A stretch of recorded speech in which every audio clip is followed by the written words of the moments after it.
Hello আসসালামু আলাইকুম। আজকের ভিডিওতে আমরা দেখাবো যে কিভাবে ইউটিউব অ্যাপ্লিকেশন কিভাবে আমরা ডার্ক মোড অন করব। আজকের ভিডিওতে আমরা দেখাবো।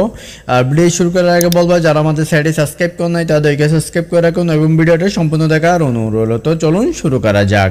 তো আমরা এখান থেকে চলে যাব ইউটিউবের মধ্যে, এখানে ট্যাপ করে দিব। এখানে ট্যাপ করার পর এখান থেকে আমাদের ইউটিউব ওপেন হয়ে গেছে। এখানে বর্তমানে হোয়াইট মোড আছে। আমরা এখান থেকে কি করব, ডার্ক মোড অন করে দিব। ডার্ক মোড অন করার জন্য আমরা এখানে ট্যাপ করে দিব। এখান থেকে আমরা কি করব, সেটিংসের উপর ট্যাপ করে দিব। সেটিংসের উপর আসার পর এখানে অসংখ্য সেটিংস শো করতেছে। এখান থেকে কি করব, আমরা জেনারেল অপশনের মধ্যে ট্যাপ করে দিব। জেনারেল আসার পর এখান থেকে আমরা কি করব, এখানে ট্যাপ করে দিব।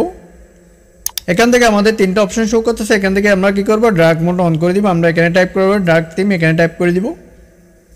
এখানে টাইপ করার সাথে সাথে দেখেন আমাদের স্ক্রিনটা কি ডার্ক মোড হয়ে গেছে। আমাদের ইউটিউব অ্যাপ্লিকেশনটা ডার্ক মোড শো করতেছে। দেখেন এখান থেকে আমাদের অ্যাপ্লিকেশনটা কিন্তু এখন ডার্ক মোড হয়ে গেছে।